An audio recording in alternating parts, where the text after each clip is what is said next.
पर्यटन स्थल गुलमर्ग में हिमस्खलन यानी एवलांच जैसी आपात स्थिति से निपटने के लिए एक व्यापक और प्रभावी मॉक ड्रिल का आयोजन किया गया है। इस अभ्यास का मुख्य उद्देश्य किसी भी आपदा की स्थिति में समय पर और बेहतर तालमेल के साथ राहत और बचाव कार्य को अंजाम देना है। गुलमर्ग ऊंचाई वाले बर्फीले क्षेत्र में स्थित है, जहां सर्दियों के मौसम में एवलांच का खतरा बना रहता है। ये मॉक ड्रिल जिला आपदा प्रबंधन प्राधिकरण यानी DDMA बारामूला द्वारा आयोजित की गई है। अभ्यास के दौरान एवलांच जैसी वास्तविक स्थिति बनाई गई, जिसके बाद सभी बचाव दलों ने तुरंत राहत कार्य शुरू किया। इस मॉक ड्रिल की निगरानी DDMA के चेयरमैन और बारामूला के डिप्टी कमिश्नर मिंगा शेरपा ने की। मौके पर सेना और सिविल प्रशासन के वरिष्ठ अधिकारी भी मौजूद रहे। डिप्टी कमिश्नर मिंगा शेरपा ने कहा कि इस तरह की मॉक ड्रिल बेहद जरूरी है, क्योंकि आपदा के समय त्वरित प्रतिक्रिया और सही तालमेल से कई कीमती जानें बचाई जा सकती हैं। इस अभ्यास में सेना, पुलिस, SDRF, पर्यटन rescue team, snow bike association, स्वास्थ्य विभाग और अन्य संबंधित एजेंसियों ने भाग लिया।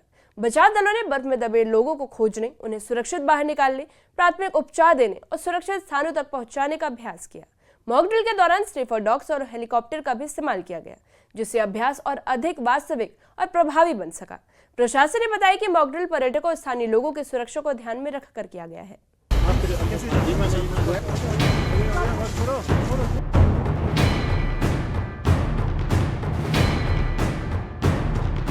बर्फ से ढके पहाड़, सर्द हवाएं और प्रशासन की कार्रवाई। गुलमर्ग में बर्फ से ढके पहाड़ों के बीच एक हिमस्खलन की मॉक ड्रिल की गई। District disaster management authority Baramulla की ओर से ये अभ्यास आयोजित किया गया, ताकि किसी भी आपात स्थिति में तुरंत और असरदार प्रतिक्रिया दी जा सके। ड्रिल के दौरान एक काल्पनिक हिमस्खलन की स्थिति बनाई गई। इसके तुरंत बाद रेस्क्यू टीमों ने बिना समय गंवाए राहत और बचाव कार्य शुरू किया। पूरे अभ्यास की निगरानी DDMA चेयरमैन और डिप्टी कमिश्नर बारामूला मिंगा शेरपा ने। मॉक ड्रिल में सेना और सिविल प्रशासन के वरिष्ठ अधिकारी भी मौजूद रहे। डिप्टी कमिश्नर मिंगा शेरपा ने कहा कि इस तरह की मॉक ड्रिल जान बचाने के लिए बेहद जरूरी है। जैसा आपको पता है कि जो हमारा गुलमर्ग है, स्पेशली जो हमारी स्की स्लोप से ऑब्वियसली हमेशा एवलांच का खतरा रहता है। तो आज एक मल्टी डिपार्टमेंटल, आपने देखा होगा, आज एवलांच रेस्क्यू एफर्ट यहाँ पे किया गया था, जिसमें district police, tourism department, cable car corporation, हमारे डिस्ट्रिक्ट बारामूला के जितने भी डिपार्टमेंट्स हैं, health and medical education department, mechanical department, in fact जो हमारे साथ आर्मी की 9 राजडिफ की यूनिट थी, हॉज थी, जो मल्टी स्टेक होल्डर आज बेसिकली हमने एक एक्सरसाइज किया है। ये बेसिकली इसके लिए कि इन फ्यूचर अगर कोई ऐसा एवलांच आता है जिसमें एक मल्टीपल स्कीयर्स फंस जाए, तो कैसे एक इंटीग्रेटेड रिस्पांस हो, जिसमें form rescue, identification, location and rescue, ये सारी चीज़ों को हमने इसमें आपने किया। जैसे आपने देखा आज रेस्क्यू में भी 2-3 तरीके की टेक्नोलॉजीज़ यूज़ हुई, उसके साथ साथ में उसको कैसे फिर हेल्थ एंड मेडिकल एजुकेशन यहाँ से इवैक्यूएट करेगा। तो उन सारी चीज़ों का एक बार, क्योंकि टेबल टॉप एक्सरसाइज तो होते रहते हैं, पर एक फील्ड में इसको इम्प्लीमेंटेशन करने के लिए तो आज सारे लोग यहाँ पर मौजूद हैं टू एंश्योर कि जो एक्सरसाइजेज हैं एक अच्छी सी चले। इस अभ्यास में सेना, police, SDRF, tourism rescue team, snow bike association और अन्य विभागों के कर्मियों ने हिस्सा लिया। रेस्क्यू टीमों ने बर्फ में फंसे लोगों को निकालने, फर्स्ट एड देने और उन्हें सुरक्षित स्थानों पर शिफ्ट करने का अभ्यास किया। ड्रिल को और प्रभावी बनाने के लिए स्निफर डॉग्स और हेलीकॉप्टर का भी इस्तेमाल किया गया। मेडिकल और पैरामेडिकल स्टाफ ने घायलों को तत्काल उपचार देने की प्रक्रिया को व्यवहारिक रूप से दिखाया। हमारी 5 टीम्स होती हैं जो कंडोला के फॉरवर्ड के फेज़ से लेके हमारे बेस स्टेशन तक होती हैं, और उसके एडिशनल में हमारी 3 एम्बुलेटरी टीम्स होती हैं। और जो भी हमारी टीम है, जो भी इसमें से मेंबर हैं, एक्सेप्ट द डॉक्टर, जो भी पैरामेडिकल स्टाफ हमारा है, ये इसको 3 ट्रेनिंग्स हमने दी हुई होती है। पहली, ऑर्थोपेडिक मैनेजमेंट, यानी कि अगर किसी का फ्रैक्चर हो जाए तो उसको कैसे मैनेज करें, उसको कैसे हम बेस स्टेशन तक लेके जाएं।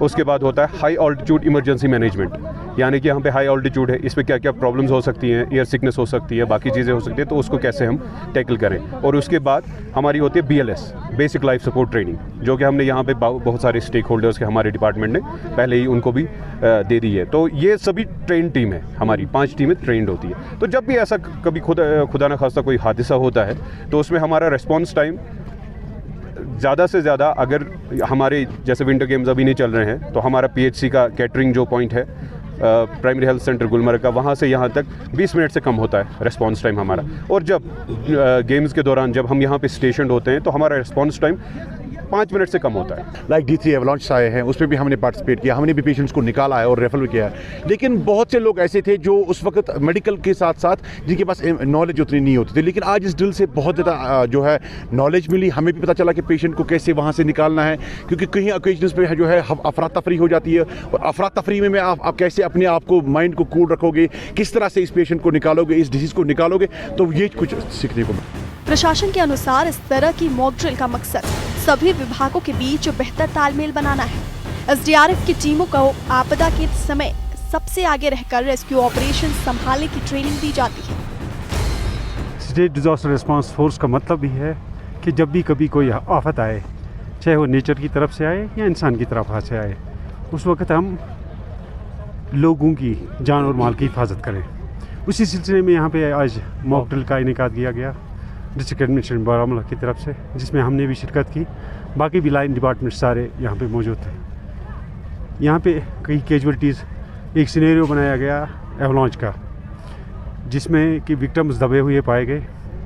उन दबे हुए विक्टिम्स को सर्च करने के लिए हमारे पास आर्मी के जवान भी साथ थे। उनके पास कैनाइन सर्च, हमारे पास AVD सर्च और सर्च करने के बाद जब हम वहाँ पे पहुँचे, उसके बाद हमारी टीम ने उनको रेस्क्यू करके फर्स्ट एड के हवाले कर दिया। आज ये मॉक ड्रिल यहाँ पे की गई है और ये मशक की गई है ताकि जब भी एवलांच आ सके तो उस वक्त फ़ौरन किस तरीके से उन लोगों को बचाया जा सके, बर वक्त उनकी जानों को तलफ होने से बचाया जा सके। और इसीलिए आज ये मशक की गई है, क्योंकि बर्फबारी, अच्छी खासी बर्फबारी इन पहाड़ों पर मौजूद है, तो खुदा न खास्ता कभी भी एवलांच आ सकता है। और इस सिलसिले में पहले ही डिजास्टर मैनेजमेंट की जानिब से वार्निंग भी अलर्ट की जाती है कि एहतियात बरतने की ज़रूरत है, कि कभी भी इन पहाड़ों से एवलांच आ सकता है। और इसी असना में ये जो ड्रिल यहाँ पे की जा रही है, मशक की जा रही है, इसी सिलसिले में ये मशक की जा रही है ताकि अगर कभी भी यानी यहाँ इन पहाड़ों पर एवलांच आ सके तो फ़ौरन ये टीमें जो है मुश्तरका तौर पर इस पर फ़ौरन कार्रवाई कर सके और लोगों की जानों को बचाए। न्यूज़ 18 जम्मू कश्मीर के लिए मैं गुलमर्ग से मुनीर हुसैन हुर्रा। गुलमर्ग में आयोजित ये एवलांच मॉक ड्रिल प्रशासन की आपदा से निपटने की तैयारी को दर्शाता है। गुलमर्ग हर साल हजारों पर्यटकों को आकर्षित करता है और ऐसे में उनकी सुरक्षा के साथ साथ स्थानीय लोगों की जान की सुरक्षा भी प्रशासन की प्राथमिकता है। इस मॉक ड्रिल के जरिए अलग अलग विभागों ने मिलकर काम किया और ये दिखाया कि आपदा के समय आपसी तालमेल कितना जरूरी होता है। सेना, पुलिस, SDRF, पर्यटन रेस्क्यू टीम, डॉक्टर और पैरामेडिकल स्टाफ की भागीदारी से ये साफ हो सका है कि संयुक्त प्रयास से ही किसी भी आपदा स्थिति से तुरंत निपटा जा सकता है। बचाव दलों ने अभ्यास किया कि बर्फ के नीचे दबे लोगों को कैसे ढूंढा जाए और कैसे सुरक्षित तरीके से उन्हें बाहर निकाला जाए। स्निफर डॉग्स और हेलीकॉप्टर की मदद से दिखाया गया कि आधुनिक तकनीक और संसाधन आपदा के समय कितने अहम होते हैं। वहीं डॉक्टर और पैरामेडिकल स्टाफ ने आपात स्थिति में प्राथमिक उपचार देने का अभ्यास किया और अधिकारियों ने बताया कि SDRF की टीमें आपदा के समय सबसे आगे रहती है और उनकी तैयारी और प्रशिक्षण बेहद अहम है। इस तरह की मॉक ड्रिल से कमियों की पहचान होती है और भविष्य में राहत कार्य और बेहतर हो पाते हैं। वहीं प्रशासन ने पर्यटकों और स्थानीय लोगों से अपील की है कि वे मौसम और सुरक्षा से जुड़ी सभी एडवाइजरी का पालन करें और अफवाहों पर ध्यान न दें।